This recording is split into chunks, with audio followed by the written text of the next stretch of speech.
We know who these bandits are. We know where they are. We know what they want.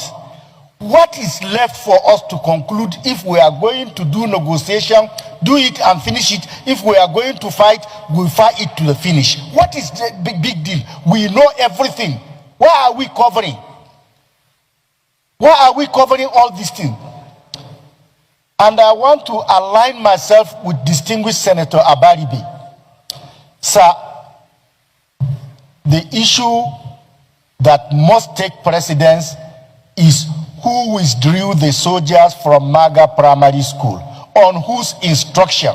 The world want to know, Nigerians want to know, we that is particularly affected, we want to know, sir.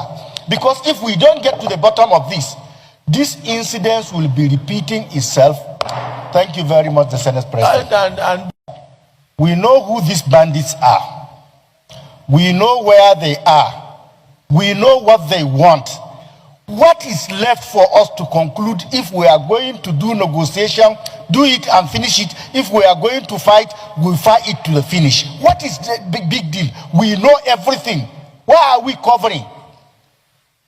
Why are we covering all these things? And I want to align myself with distinguished Senator Abaribe. Sir, the issue that must take precedence is who withdrew the soldiers from Maga Primary School, on whose instruction. The world want to know, Nigerians want to know, we that is particularly affected, we want to know, sir. Because if we don't get to the bottom of this incident will be repeating itself. Thank you very much, the Senate President.